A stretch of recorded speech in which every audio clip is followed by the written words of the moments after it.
食べられる穀物やハーブを探し、一日中森の中を歩き回って疲れ果てた農家のシェンロンは72回も中毒に見舞われた。しかし彼が毒で事切れる前に1枚の葉っぱが口の中に入り込み、それを噛んでみた彼は元気を取り戻す。こうしてお茶が発見された。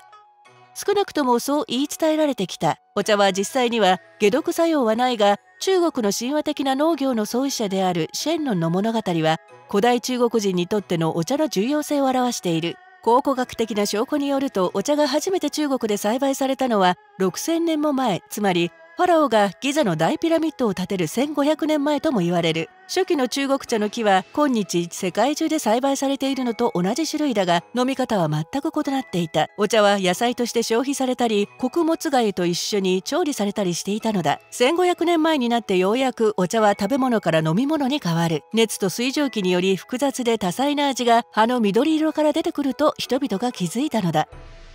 何百年もの試行錯誤の後、基本形となったのは、お茶を熱し持ち運びできる形に平たく固め粉状にすりつぶして熱湯を注ぎ、無茶または抹茶と呼ばれる飲料を作る方法だった。抹茶の人気が高まることで中国茶文化が開花した。お茶は書物や詩の題材であり、皇帝のお気に入りの飲み物であり、画家にとっては表現の対象にもなった。画家たちはお茶の泡に絵を描いたのだ。現代のコーヒーショップで見かけるエスプレッソアートのようなものです。9世紀唐の時代に日本人の僧が初めてお茶の木を日本に持ち帰った。日本人はやがてお茶にまつわる独自の儀式を発展させていく。これが日本の茶道の誕生につながった。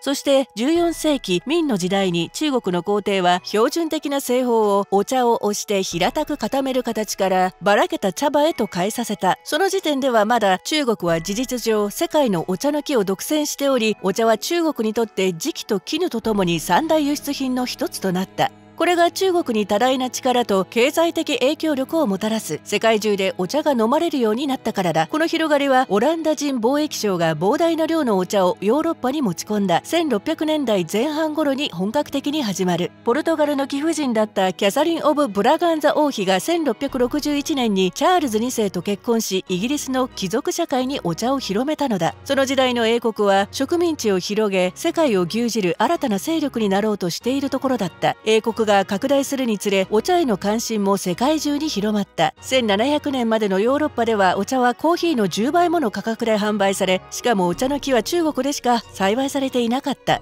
お茶の貿易がとても儲かるので、西洋の貿易商社間の激しい競争から世界最速の帆船であるクリッパー船が誕生した。皆利益を最大化するため真っ先にヨーロッパへお茶を持ち帰ろうと争ったのだ。最初は中国茶を買うのに英国は銀で支払っていたが、高価すぎると分かると英国人は別のもので支払うことを提案する。アヘンだ。これで人々が麻薬に依存するようになり、中国国内で公衆衛生問題を引き起こした。1839年に中国の役人は兵士たちに英国の巨大なアヘン輸送船を破壊するよう命じる。英国が中国全体に及ぼす影響力に対する抗議声明だった。この行為が二国間の第一次アヘン戦争の引き金となる。敗れた清朝が香港を英国に引き渡した。1842年まで中国の海岸で激しい攻防が繰り広げられた。そして不平等な関係のもと貿易が再開する。この戦争は1世紀以上もの間中国の国際的立場を弱めた。イギリス東インド会社は自らお茶を栽培して市場をさらに支配することも企んだ。そこで植物学者のロバート・フォーチュンに秘密裏に中国からお茶を盗み出すことを依頼する。彼は変装して中国の山中の茶畑を危険を冒しながら進み、ついにお茶の木と熟練の作業員をインドのダージリンまで持ち出した。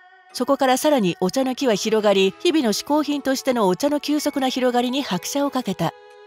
今ではお茶は水に次いで世界で2番目に多く消費される飲料で、砂糖入りのトルコのリゼティから塩の入ったチベットのバター茶まで、地球上の文化の数と同じ数だけ様々な入れ方で飲まれるほどお茶は広く愛されている。